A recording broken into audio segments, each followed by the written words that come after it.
ഓരോ മസിലും ആരംഭിച്ച് ഇന്ന പൊസിഷൻ ആരംഭിച്ച് ഇന്ന ഒരു സ്ഥലത്ത് അവസാനിക്കണം, അങ്ങനെ രീതിയിലാണ് ശരീരം സംവിധാനം ചെയ്തിരിക്കുന്നത്. ഡാൻസ് ഭയങ്കര ഒരു പാഷനായിരുന്നു. റോങ് ആയിട്ടുള്ള മസിൽ വെച്ച് തന്നെ കളിച്ചിട്ടേ മുട്ട് ഭയങ്കര പെയിൻഫുൾ ആവും അവർക്ക് പൊതുവെ. തൈ മസിൽസ് ഇതേപോലെ റോങ് ആയിട്ട് വർക്ക് ചെയ്യുമ്പോൾ ഇത് ഒരു ചിരട്ടയിൽ പ്രഷർ വരുന്നു, എല്ല് തേയ്മാനത്തെയൊക്കെ കാര്യമായിട്ടൊക്കെ വർദ്ധിപ്പിക്കും. Welcome to Marian Ayurveda.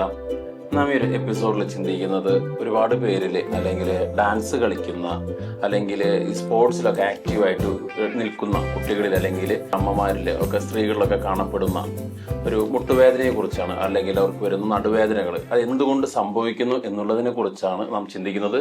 ഞാൻ ഡോക്ടർ അനുമോദ് കാക്കശ്ശേരി, മരിയൻ ആയുർവേദ, തൃശ്ശൂർ.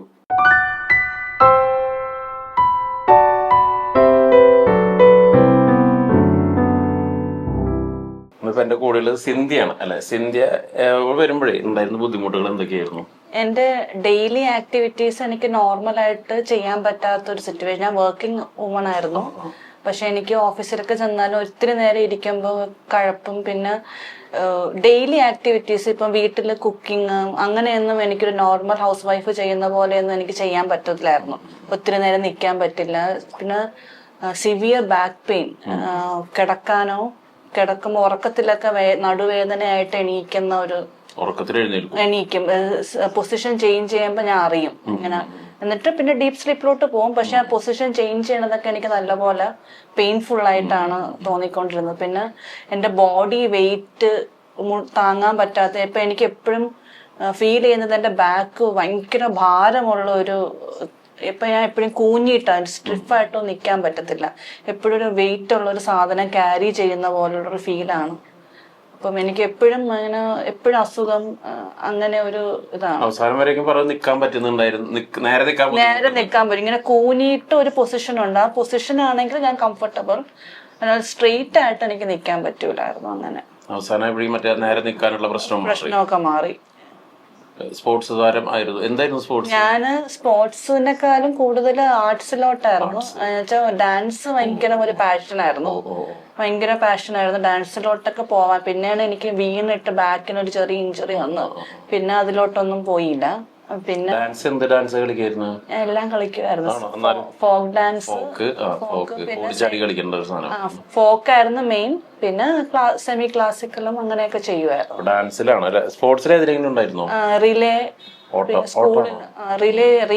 റിലേയിലായിരുന്നു എപ്പോഴും എനിക്ക്.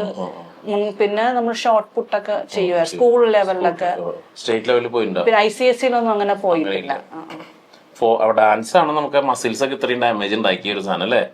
ഡാൻസുകാർക്ക് പൊതുവെ എല്ലാ മസിൽസും കംപ്ലൈന്റ്. പൊതുവെ ഡാൻസ് കളിക്കുന്നുണ്ടെങ്കിൽ അത് വെച്ചാൽ റോങ് ആയിട്ടുള്ള മസിൽ വെച്ച് തന്നെ കളിച്ചിട്ടേ മുട്ട് ഭയങ്കര പെയിൻഫുൾ ആവും അവർക്ക്. പൊതുവെ ഡാൻസുകാർക്ക് മസിൽ ശരിയാക്കാൻ നമുക്ക് ബുദ്ധിമുട്ട്. ചില സാധാരണ നടക്കുന്ന ഒരാളുടെ പോലെ അല്ലല്ലോ ഇവര് തെറ്റായിട്ടുള്ള മസിൽ വെച്ചിട്ട്, അതും ഒരു സ്പെഷ്യൽ മൂവ്മെന്റ്സുകൾ ഉണ്ടാവില്ല കാലിനൊക്കെ. അപ്പൊ എനിക്ക് മെയിൻ ഷിൻ ബോൺ ഇല്ലേ, എന്റെ ഷിൻ ബോൺ ജമ്പ് ചെയ്ത് നമ്മൾ സ്റ്റെപ്പ് എടുക്കുമ്പോ ഷിൻ ബോൺ സിവിയർ പെയിൻ ആണ്. സിവിയർ പെയിൻ വെച്ചാൽ അത് വെച്ച് ഞാൻ കളിക്കുമായിരുന്നു. ഇപ്പൊ എനിക്ക് കുറച്ചൊന്നല്ല, ഞാൻ ഇന്നലെ രാവിലെയാണ് എന്റെ മുഖം തെളിഞ്ഞത്. എനിക്ക് മറ്റേത് ഞാൻ ഭയങ്കര വറീഡായിരുന്നു. എന്നെ ഇത് ഒത്തിരി ഇയേഴ്സ് ആയിട്ടുള്ള പെയിൻ ആണ്. അപ്പം ഞാനിപ്പോ ബെഡിൽ നിന്ന് എണീക്കുമ്പോ എന്റെ ടെൻഷൻ അടുത്തത് പെയിൻ ആണല്ലോ എന്നുള്ള ടെൻഷനാണ് എനിക്ക്. പക്ഷെ ഇപ്പൊ ഞാൻ ഇന്ന് ഭയങ്കര ഹാപ്പി ആയിട്ടാണ്. അങ്ങനെ മറ്റേത് തെറപ്പിസ്റ്റ് തൊടാൻ പോലും ഞാൻ സമ്മതിക്കൂലായിരുന്നു. കാരണം പുള്ളിക്കാരി എവിടെ തൊട്ടാലും ജസ്റ്റ് തൊട്ടാ മതി. ഇപ്പൊ എന്റെ ഫ്രണ്ട്സ് ഒക്കെ വന്നിട്ട് എന്നെ ഇങ്ങനെ തൊടില്ലേ, തൊടുമ്പോ എനിക്ക് ഭയങ്കര പെയിൻഫുൾ ആണ്. അപ്പൊ ഞാൻ ഭയങ്കരമായിട്ട് നിലവിളിക്കുമ്പോ അവര് പറയും ഡ്രാമ ക്യൂൻ എന്ന് പറയും. ഇത്ര എന്തോ ഞങ്ങൾ തൊട്ടേ ഉള്ളൂ. പക്ഷെ അങ്ങമ്മ സത്യം പറഞ്ഞാൽ ഞാൻ ഭയങ്കര, എന്റെ കണ്ണിന്ന് വെള്ളം വരും. അത്രയും എനിക്ക് നീരാണോ എന്താന്ന് അറിയാം. മസിൽ റോങ് ആയിട്ട് വർക്ക് ചെയ്യണോണ്ടേ. അപ്പൊ പ്രകൃതിയുടെ ഒരു സംവിധാനമാണ്, അധികം കേടാവാതിരിക്കാൻ നീര് വെപ്പിക്കും. അപ്പൊ അതുകൊണ്ട് നീരല്ല ശരിക്കും പ്രശ്നം. മസിൽ റോങ് ആയിട്ട് വർക്ക് ചെയ്യുമ്പോൾ ഇനി കൂടുതൽ ആ മസിൽ വെച്ച് കഴിഞ്ഞാൽ കൂടുതൽ ഡാമേജ് കൂടും. അതുകൊണ്ട് ശരീരത്തിൻ്റെ ഡിഫൻസീവ് മെക്കാനിസം ആണ് നീര് വെക്കുക എന്ന് പറയുന്നത്. അപ്പൊ നമ്മുടെ മസിൽ ശരിയാവും തോറും പിന്നെ നീരിന് അവിടെ ഒരു റോളില്ല, പിന്നെ നീരുണ്ടാവില്ല. അപ്പം ഡിസ്കിന്റെയും പ്രശ്നങ്ങള്, ഡിസ്ക് എന്തായാലും ഈസി ആയിട്ട് മാറുന്ന സാധനമാണ്. പക്ഷെ ഡിസ്കിനെക്കാര് എനിക്ക് മസ്കുലാർ പെയിൻ ആയിരുന്നു ഏറ്റവും കൂടുതൽ ഉണ്ടായിരുന്ന. തെറപ്പിസ്റ്റ് എവിടെ തൊട്ടാലും ഞാൻ നിലവിളിയാണ്.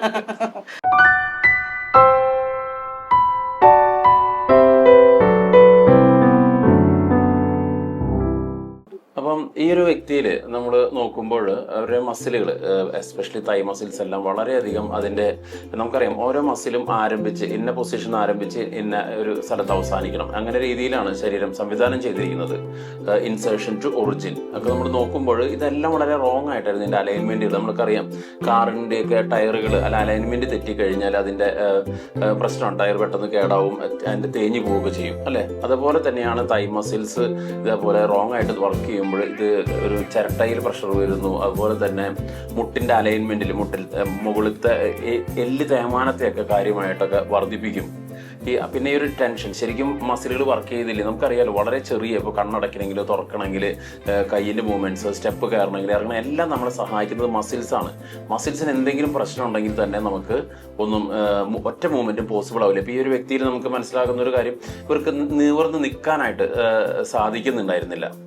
അപ്പം പലത് ചെയ്തെങ്കിലും നമ്മൾ അവസാനം കണ്ടുപിടിച്ച എക്സ്റ്റേണൽ ഒബ്ലിക്ക് എന്ന് പറയുന്ന ഒരു മസിലായിരുന്നു. അരക്കേട്ടിൻ്റെ നടുവിൻ്റെ ഭാഗത്തു നിന്നും വയറിലേക്ക് വരുന്ന ഒരു മസിൽ തെറ്റി നിൽക്കുമായിരുന്നു. അതിൻ്റെ പ്രവർത്തനം ശരിയല്ലാത്തതുകൊണ്ടായിരുന്നു അവർക്ക് നേരെ നിൽക്കാനായിട്ട് സാധിക്കാതിരുന്നത്. ആ മസിലിൻ്റെ പ്രവർത്തനം ശരിയാക്കിയതിലൂടെ തന്നെ അവർക്ക് ഒരു 10 മിനിറ്റിൻ്റെ കാര്യമേ ഉണ്ടായിരുന്നു, പക്ഷെ അത് കണ്ടുപിടിക്കുക എന്നുള്ളതായിരുന്നു പ്രധാനപ്പെട്ട കാര്യം. അപ്പോൾ ആ മസിൽ ശരിയാക്കുമ്പോഴേക്കും തന്നെ ഇവർക്ക് നേരെ നിൽക്കാനായിട്ട് സാധിച്ചു. പലപ്പോഴും കുറേ രോഗികൾ വരുമ്പോൾ ഞങ്ങളോട് പറയാറ് ഡിസ്ക് ബൾജ് എന്ന് പറഞ്ഞാണ് ഇവരൊക്കെ വരിക. പക്ഷെ ഇവർ പറയും ബെൻഡ് ചെയ്യാൻ പറ്റുന്നില്ല, ബെൻഡ് ചെയ്യുമ്പോൾ ഭയങ്കര വേദന, എത്ര നിന്നാലോ ഇരുന്നാലോ ഒന്നും ബുദ്ധിമുട്ടില്ല, ബെൻഡ് ചെയ്യാനായിട്ട് ഇവർക്ക് സാധിക്കുന്നില്ല എന്നൊക്കെ പറയും. ഇപ്പം ക്വാഡ്രാറ്റിസ് ലംബോർ എന്ന് പറയുന്ന ഒരു മസിലാണ് അതിന് സഹായിക്കുന്നത്. ആ മസിലിൻ്റെ പ്രവർത്തനം അവിടെ എവിടെയെങ്കിലും പ്രശ്നങ്ങൾ വന്നു കഴിഞ്ഞാൽ നമുക്ക് ബെൻഡ് ചെയ്യാനായിട്ട് ഫോർവേഡ് ബെൻഡിങ്ങിന് അത് ബുദ്ധിമുട്ടുണ്ടാക്കും. അപ്പോൾ ഇത്തരത്തിൽ ഒരുപാട് മസിലുകൾ, എസ്പെഷ്യലി നമുക്കറിയാം ഡാൻസ് ഓട്ടം ചാട്ടം ഒക്കെ ചെയ്യുന്ന കുട്ടികളിൽ ഈ മസിൽസിൻ്റെ അലൈൻമെൻ്റ് ഒക്കെ തെറ്റിയിട്ടുണ്ടോ. ഈ മസിൽസ് അലൈൻമെൻറ്റ് ശരിയാക്കുന്നതിലൂടെ തന്നെ നമുക്ക് ഇവരുടെ മുട്ടുവേദന ഗണ്യമായിട്ട് നമുക്ക് ഒരുപാട് പേര് നമ്മുടെ പ്രാക്ടീസിൽ മുട്ട് മാറ്റി വയ്ക്കണം എന്നൊക്കെ പറഞ്ഞ് വന്നിട്ടുള്ള ഒരുപാട് പേരുടെ ഈ മുട്ട് മാറ്റിവെക്കൽ സർജറി ഒന്നും ഇല്ലാതെ തന്നെ വേദന മാറ്റിയത് നമ്മൾ മസിൽസിനെ ശരിയാക്കുന്നതിലൂടെ മാത്രമാണ്. അപ്പം ഈ വ്യക്തിയിൽ നമ്മൾ പറയുകയാണെങ്കിൽ ഇവർക്ക് MRI പ്രകാരം ഡിസ്ക് നല്ല ബൾജ് ഉണ്ടായിരുന്നു. അതുപോലെ തന്നെ ഇവർക്ക് അതിനേക്കാൾ ഇരട്ടി എന്ന് പറയാം മസിൽസ്, വിവിധങ്ങളായിട്ടുള്ള മസിൽസ് ഈ ഡാൻസ് കളിയുടെയൊക്കെ ഭാഗമായിട്ട് അബ്നോർമൽ മൂവ്മെൻറ്റ്സ്, അതായത് നമ്മൾ ബോഡി വാമല്ലാതെയൊക്കെ പെട്ടെന്ന് ചില മൂവ്മെൻറ്റ്സുകളിലേക്ക് പോകുമ്പോഴാണ് ഇത്തരത്തിലൊക്കെ സംഭവിക്കുക. അപ്പോൾ ഒരുപാട് പേരുടെ വേദനകളാണ്. ഇത് എങ്ങനെ പോയാലും എക്സ്റേ എടുത്താലും നമുക്ക് മസിലിൻ്റെ പ്രശ്നം കാണില്ല, MRI എടുത്താലും കാണില്ല. ഡോക്ടർമാർ പറയും ചിലപ്പോൾ നിങ്ങൾക്ക് തോന്നലാണ്, പക്ഷേ ഈ രോഗി ഈ വേദന കാര്യമായിട്ട് അനുഭവിക്കുന്നുണ്ടായിരിക്കും. അപ്പോൾ നമുക്കൊന്ന് ജസ്റ്റ് ഒന്ന് തൊട്ട് നോക്കുമ്പോൾ തന്നെ നമുക്ക് മനസ്സിലാക്കാനായിട്ട് സാധിക്കുന്നതാണ് ഈ മസിലിൻ്റെ പ്രശ്നങ്ങൾ എന്നൊക്കെ പറയുന്നത്. അപ്പോൾ ഈ മസിൽ കറക്റ്റ് ചെയ്യുന്നതിലൂടെ ചിലപ്പോൾ വർഷങ്ങളായിട്ട് നീണ്ടു നിവർന്ന് കിടക്കാൻ പറ്റാത്തൊരു, തിരിയാൻ പറ്റാത്തൊരു ഈ വേദനകളൊക്കെ നമുക്ക് ഈസി ആയിട്ട് മാറ്റിയെടുക്കാവുന്നതാണ്. വീണ്ടും മറ്റൊരു എപ്പിസോഡുമായിട്ട് നമുക്ക് വീണ്ടും കാണാം. Thank you.